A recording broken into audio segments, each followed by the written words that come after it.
afternoon, good evening, good morning. Zimbabwe is a failed state. And one of evidence that the nation is a failed state is its failure to provide even the most basic services like healthcare and education. Zimbabwe's healthcare, hospitals, clinics have all but collapsed. Here is an account of one of the latest victims of our failed health care services. This is the daughter of the late Brigadier General RUNGANI, giving an account of what happened in his last few days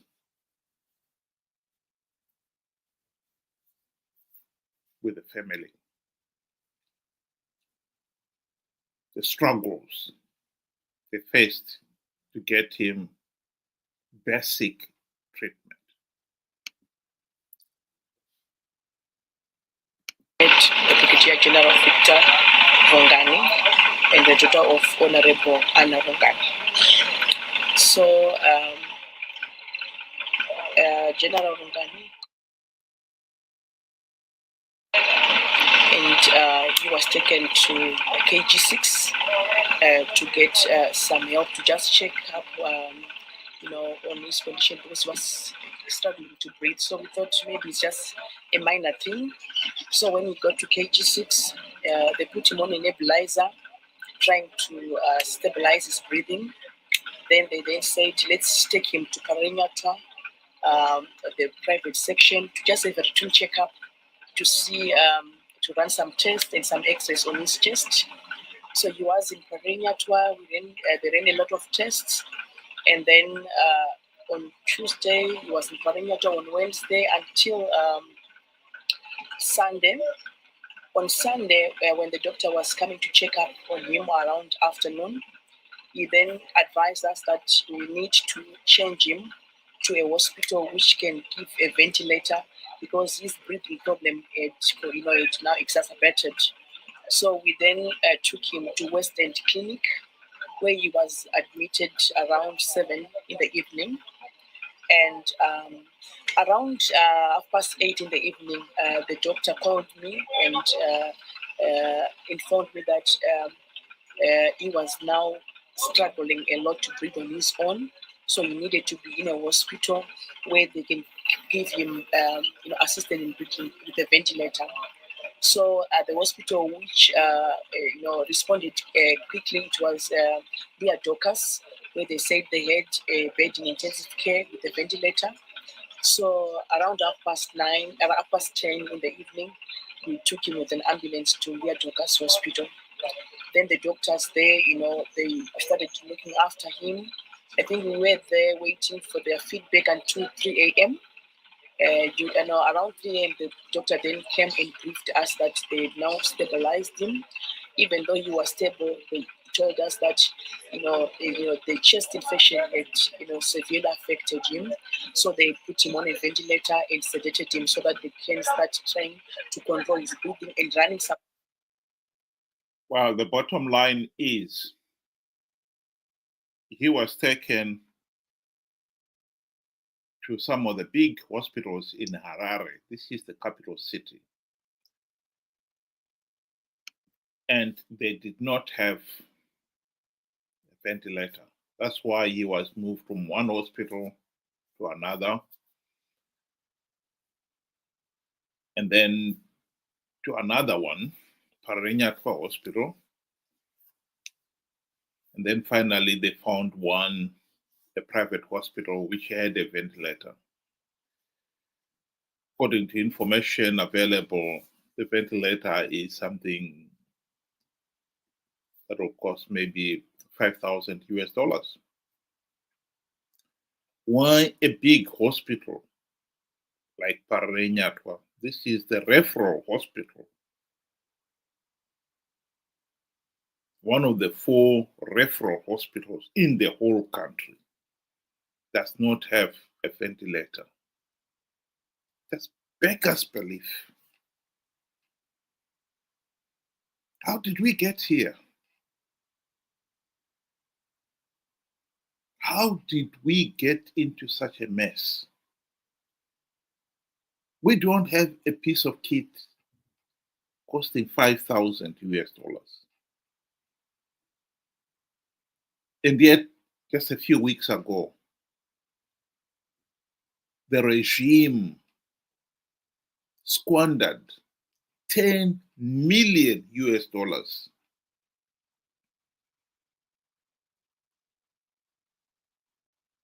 in the independence celebration in Kokwe. There wasn't much to show where the $10 million had gone to, but that's besides the point. 10 million US dollars spent in preparing for just a single day event, a party, a celebration.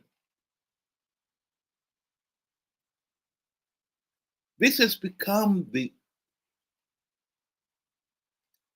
economic reality, the political reality in Zimbabwe. How the country's resources are being squandered on things that you are saying, did we really need to spend that much money on that? Independence celebration, $10 million. And yet a big referral hospital like Pararenyatwa Hospital does not have a ventilator, costing 5,000 US dollars. This is just criminal. We are talking here of Pararenyatwa Hospital. What more of the other provincial hospitals? What more of the district hospitals? And this is where the majority of the people have to go.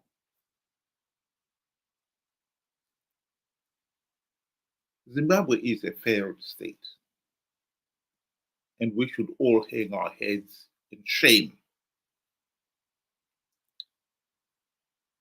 particularly when the Zanu PF ruling elite, we have dragged us into this mess.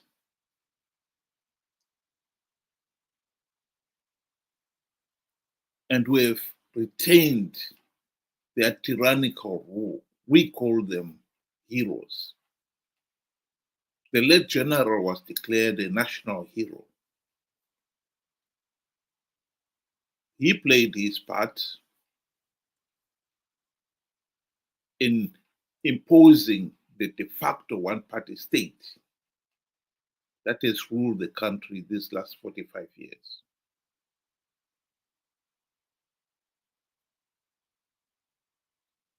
He was rewarded with his position in the army.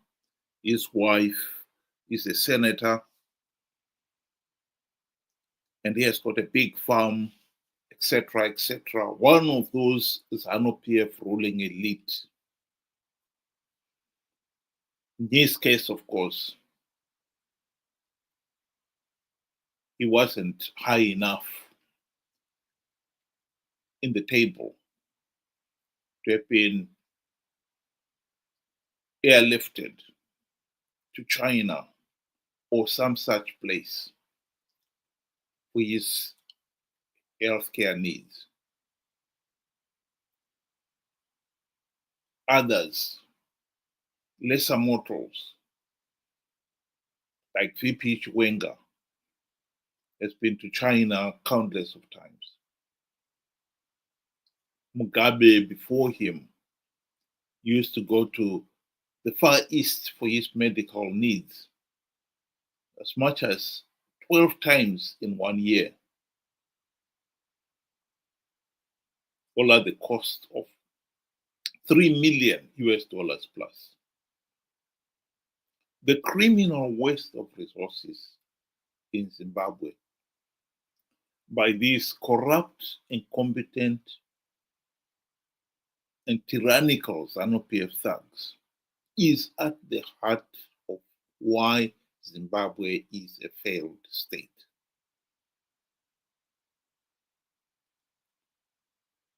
I think the true heroes, the Bianehanders, who genuinely believed in a free, just, and independent Zimbabwe, must be turning in their graves to see what the country, what Zimbabwe has come. They'll be equally angry with us, the ordinary people, why we have allowed this situation to continue for the last 45 years.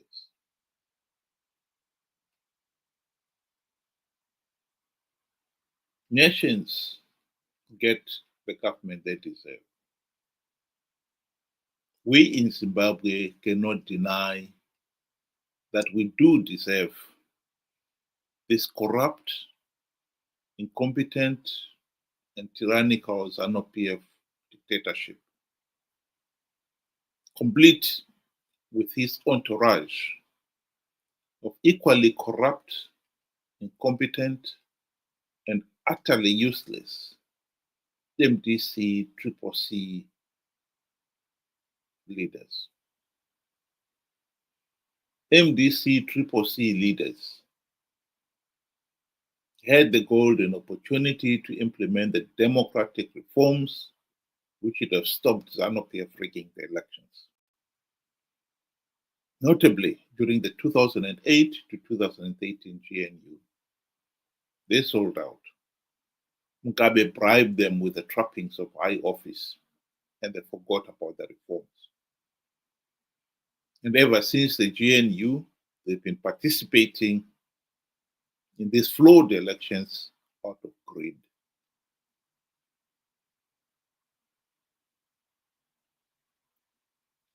It is unforgivable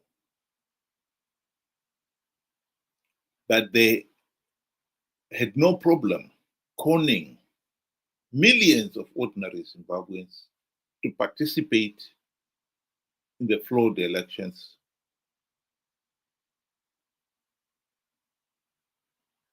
on the basis of an idiotic lie like I've plugged all the vote rigging loopholes. It is unbelievable that Zimbabweans have allowed themselves to be conned so easily, again and again. I said, nations get the government they deserve. We certainly deserve this corrupt, incompetent, and tyrannical ZANU-PF dictatorship, complete with his entourage of equally corrupt, incompetent MDC CCC sellouts. We can put an end to the ZANU-PF dictatorship come 2028. We do not have to participate in a flawed election to give the dictatorship legitimacy. We have been warned on the sheer foolishness of participating in a flawed election. But it will be a day's work for Chamisa to con us into participating yet again, come 2028, even when we know not even one token reform has been implemented. In 2023, SADC election observers condemned the elections as flawed and illegal. They would have gone one step further and denied the ZANU-PF regime legitimacy. But they could not, because nearly 2 million Zimbabweans participated and voted for Chamisa alone.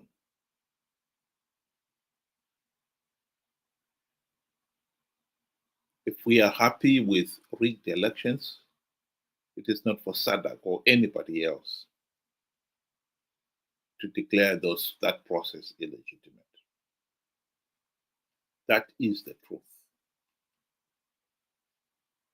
The fight between now and 2028 is to convince Zimbabweans that you cannot keep on participating in flawed elections to give vote rigging ZANU-PF legitimacy, because they've been conned by somebody like Chamisa on the basis of an idiotic lie that he had plugged the vote rigging loopholes to stop the rigging. After 45 years of independence, we should hang our heads in shame that we are still failing to hold free, fair, and credible elections. There is absolutely no excuse for it.